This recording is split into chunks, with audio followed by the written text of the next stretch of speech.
Hello students, कैसे हैं आप लोग। आशा करते हैं कि अच्छे होंगे।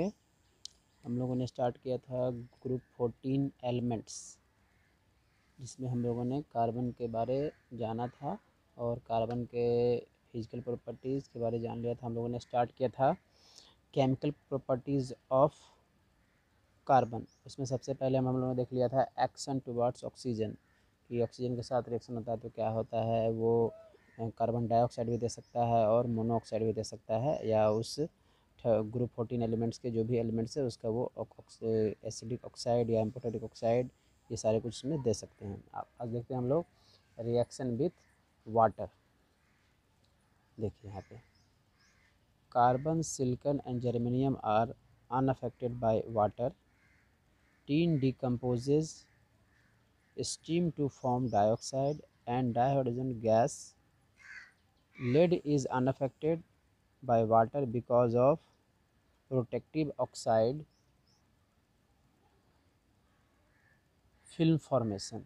देखिए क्या होता है, जब सिलिकॉन हो या कार्बन हो या जर्मेनियम हो या टीन हो, इन सभी के साथ अगर रिएक्शन करता है तो वो क्या दे देता है, उसका ऑक्साइड दे देता है। लेकिन जब ये लेड के साथ रिएक्शन होता है, लेड के साथ वाटर का में डाल दे तो उसका ऑक्साइड नहीं देता है और हाइड्रोजन गैस भी नहीं फॉर्म होता है। यहाँ पे क्या होता है, नो रिएक्शन होता है, क्योंकि इस पर एक प्रोटेक्टिव लेयर ऑफ ऑक्साइड, इस पर क्या होता है, उसका फिल्म का फॉर्मेशन हो जाता है। इसीलिए वाटर में क्या होता है, वो घुलता नहीं है और ऑक्साइड नहीं बनाता है और रिएक्शन उससे खत्म नहीं होता है।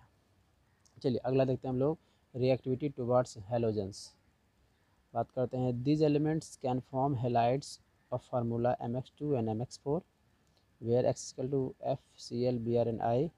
Except carbon, all other members react directly with halogen under suitable condition to make halides. Most of the mx4 are covalent in nature. The central metal atom in the halides undergoes sp3 hybridization and molecule is tetrahedral shape. Exceptions are SnF4 and PbF4. They are ionic in nature. Germanium and lead are able to make halide of formula mx2. Stability of halides increases down the group. अब जैसे देखिए, बात करते हैं कि अगर किसी 14 group element का रिएक्शन अगर किसके साथ हो जाए, किसी हेलोजन के साथ हो जाए, तो क्या दे देगा, उसका हेलाइड दे देगा। और कौन से टाइप का, तो वो MX2 टाइप और MX4 टाइप का। तो MX2 टाइप का जो हेलाइड देता है वो जर्मेनियम और लेड देता है। और इसमें दो एक्सेप्शन है, बेसिकली जो एक्सेप्शन है वो है आपका SnF4 एंड PbF4। ये आपका क्या है, एक्सेप्शन है, क्योंकि वो आयनिक नेचर का होता है।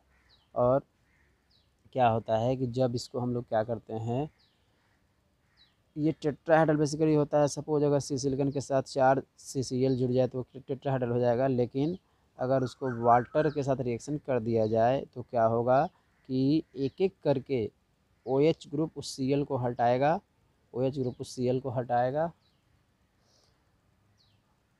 OH ग्रुप उस Cl को हटा देगा। और क्या होगा कि वो सारे OH ग्रुप उसके साथ जुड़ जाएंगे, वो सारे OH ग्रुप उसके साथ जुड़ जाएंगे और सारे Cl हट के एक हम लोग को एसिड का फॉर्मेशन हो जाएगा, जिसको हम लोग क्या बोलते हैं, सैलिसाइलिक एसिड बोलते हैं। एक एसिड का फॉर्मेशन हो जाएगा, इसको हम लोग सैलिसाइलिक एसिड भी बोलते हैं। ठीक है, तो आप समझ गए हैं कि जब कोई SiCl4 ले लेंगे तो सभी Cl वाटर के साथ रिएक्शन कराएंगे तो सभी Cl क्या होगा, एक एक करके OH को, ये Cl को OH हटा देगा और सभी Cl का जगह पे OH चला जाएगा। तो मान लीजिए कि 4 Cl है तो हमको 4 OH लेने होंगे और 4 OH उस सिलिकॉन के साथ जुड़ करके सैलिसिक एसिड का फॉर्मेशन कर देगा। ठीक है, चलिए अब देखते हैं हम लोग reaction towards hydrogens. All the elements of this group form covalent hydrides of the type MX4। जैसे कि देखिए, कार्बन का हाइड्रोजन के साथ तो CH4, सिलिकॉन के साथ SiH4, जर्मेनियम के साथ GH4, टिन के साथ SnH4, लेड के साथ PbH4। ये क्या है, उसका सभी क्या दे देगा, हाइड्राइड दे देगा ऑफ द टाइप MX4। चलिए अब एक और प्रॉपर्टी के बारे में देख लेते हैं। यहाँ पे जिस तरह से अब वो बॉक्सेस में सारे हैं, तो बॉक्सेस में आप देख सकते हैं एक और प्रॉपर्टीज़ जो कि आपको बस जानकारी चाहिए, उतना रटने की भी ज़रूरत नहीं है, खाली आपको जानकारी चाहिए कि किसका क्या प्रॉपर्टी। एक शॉर्ट फॉर्म आप बोल सकते हैं कि नोट में, जैसे कि एटॉमिक नंबर का, कार्बन का, सिलिकॉन का, जर्मेनियम लेड एटॉमिक नंबर है, मास नंबर है, इलेक्ट्रॉनिक कन्फिग्रेशन है, कोवेलेंट रेडियस, आयनिक रेडियस, उसके बाद आयोनाइजेशन पोटेंशियल, एंथैल्पी, ये सारे कुछ, इलेक्ट्रोनेगेटिविटी, डेंसिटी, मेल्टिंग पॉइंट बने हुए, ये सारे कुछ क्या है, एक डाटा है जो खाली आपको इन्फॉर्मेशन के लिए दिया जा रहा है, तो इसे भी आप देख लेंगे। इसके बाद एक और देख सकते हैं इसका इलेक्ट्रिकल रेसिस्टिविटी, ये सारे उसके क्या है डाटा दिए गए हैं। चलिए तो यहाँ पे हम लोग का जो इंट्रोडक्शन था ग्रुप 14 एलिमेंट्स के, वो सभी कंप्लीट हो जाते हैं। ठीक है, यहाँ जितने भी इंट्रोडक्शन है वो हमारे कंप्लीट हो गए हैं। चलिए अब हम लोग स्टार्ट करते हैं कार्बन के बारे। कार्बन क्या होता है इसके बारे देखते हैं। हम लोग फिजिकल प्रॉपर्टीज और केमिकल प्रॉपर्टीज़ पूरा जो 14 ग्रुप एलिमेंट का उसे देख चुके हैं। देखते हैं हम लोग कार्बन का। Carbon is one of the most widely distributed element in nature. It occurs free as well as combined state. It occurs free in crystalline form as diamond, graphite, and in amorphous form as coal. It is present in living organisms like plants and animals. It is a non-metal. Most of the carbon are poor conductor of heat and electricity.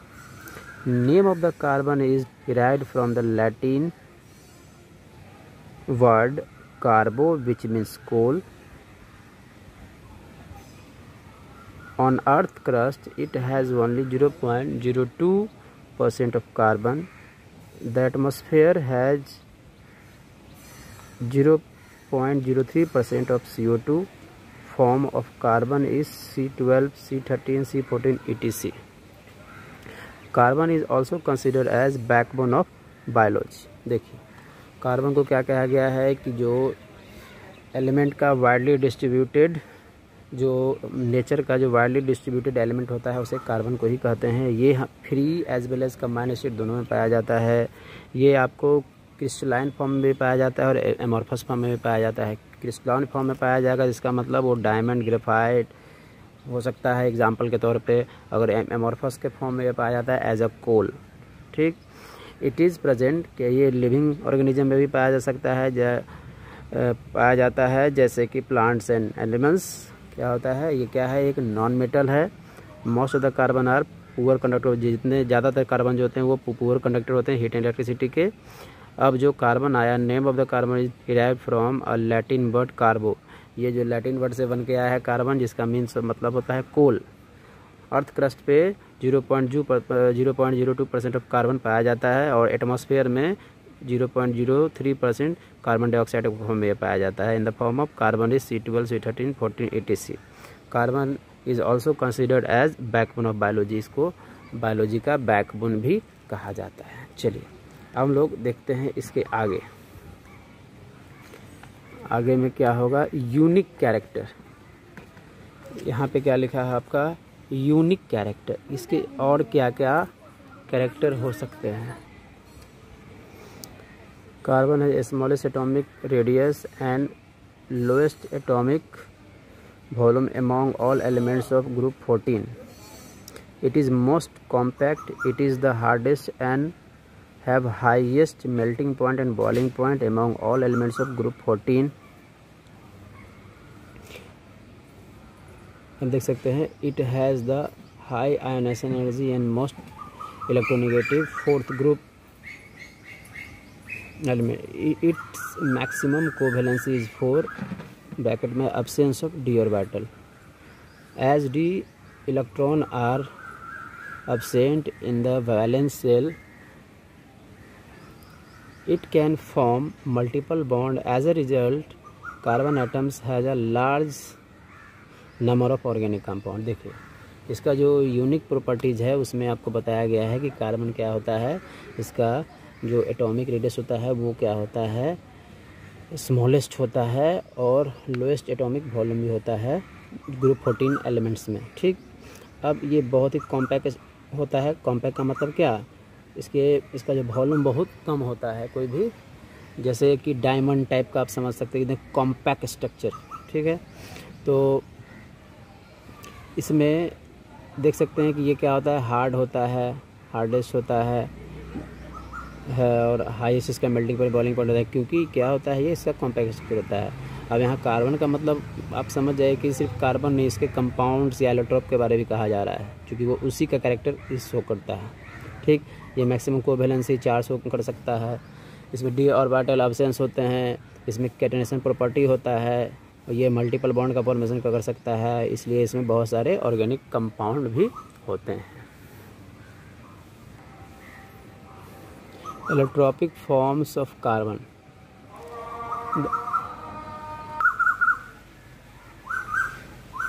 चलिए अब देख सकते हैं हम लोग allotropic forms of carbon. The phenomenon by which an element exists in 2 or more different crystalline and amorphous form is called allotropy, and the different forms are called allotropic forms or allotropes of the given element। देखिए क्या होता है कि कोई अगर element क्या हो, exist करे 2 या 2 से ज़्यादा डिफरेंट क्रिस्टलाइन या एमॉर्फस फॉर्म में, तो उसे कहा जाता है हम लोग को एलोट्रॉपिक फॉर्म्स। अगर वो एलिमेंट कार्बन है तो वो क्या कहलाया जाएगा, कार्बन का एलोट्रॉप्स। ठीक है,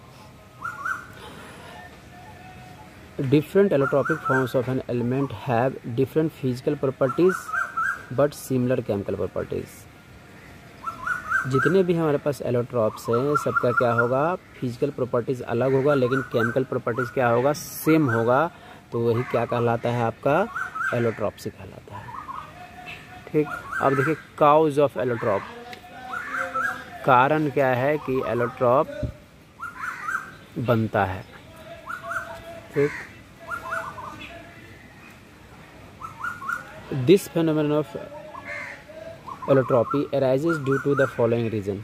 सबसे पहला कारण क्या है, difference in arrangement of atoms और मॉलिक्यूल इन क्रिस्टल लैटिस। उसका क्या हो जाएगा, जो अरेंजमेंट होगा एटम्स और मॉलिक्यूल का, वो क्या होगा, उसमें क्या होगा, डिफरेंस रहेगा। जैसे कि देखिए डायमंड, ग्रेफाइट, फ्लोरीन। अब देखिए डायमंड और ग्रेफाइट के अंतर, ये स्ट्रक्चर डिफरेंट होते हैं।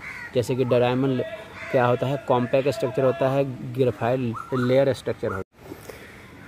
चलिए अब देख सकते हैं हम लोग सेकंड पॉइंट। अभी हम इसके बारे में बात कर रहे थे कि डायमंड का स्ट्रक्चर होता है वो क्या होता है, कॉम्पैक्ट स्ट्रक्चर होता है, जबकि ग्रेफाइट का लेयर स्ट्रक्चर होता है। ठीक है, दोनों के फिजिकल प्रॉपर्टी में डिफरेंस होगा, लेकिन केमिकल प्रॉपर्टीज़ क्या होगा, सेम होगा। ठीक है, चलिए देखिए दूसरा पॉइंट देखिए, काउज में difference in the number of atoms in the molecules. अब जैसे देखिए O2 एंड O3, वो क्या है, एक दूसरे का क्या है, एलोट्रॉप। लेकिन O2 में क्या है, कितना मॉलिक्यूल, कितना है एटम्स, 2, इसमें क्या एटम्स कितना है, 3। ये भी मॉलिक्यूल, लेकिन एटम की संख्या क्या है, इससे ज़्यादा है। एलिमेंट तो सेम है, इसीलिए क्या कहा जाता है, इसे ऑक्सीजन कहा जाता है, इसे ओजोन कहा जाता है। तो ये क्या होगा, ये भी एक कारण है। तीसरा, difference in the method of crystallisation. अब क्रिस्टलाइजेशन के मेथड में क्या होगा, डिफरेंस होगा, तो ये भी क्या कारण, एक एलोट्रॉप होने का कारण है। तीसरा है अमाउंट ऑफ एनर्जी अवेलेबल। अब एनर्जी का जहाँ तक बात होगा तो जैसे कि मान लीजिए डायमंड है, उसका एनर्जी कुछ और होगा, ग्रेफाइट है, उसका अमाउंट ऑफ एनर्जी कुछ और होगा। तो ये क्या है, ये भी क्या है। तो अब देख सकते हैं कार्बन को हम लोग क्या किए हैं, 2 भागों में बांट सकते हैं। का carbon can be exist in 2 forms. Carbon पहला को बोलते हैं क्रिस्टलाइन फॉर्म, दूसरा को बोलते हैं एमॉर्फस फॉर्म। क्रिस्टलाइन फॉर्म का मतलब क्या होता है, जिसका एक डिफिनिट शेप हो और वो हार्ड भी होता है। और एमॉर्फस फॉर्म का क्या मतलब होता है, उसका कोई डिफिनिट शेप नहीं होता है, तो उसे क्या बोलते हैं हम लोग, एमॉर्फस फॉर्म बोलते हैं। ठीक है, क्रिस्टलाइन का मतलब इसका कुछ डिफिनिट शेप हो। तो क्रिस्टलाइन फॉर्म में मेरा डायमंड आ जाता है, ग्रेफाइट, फ्लोरीन। एमॉर्फस फॉर्म में कोल, चारकोल, लैम्प ब्लैक, etc।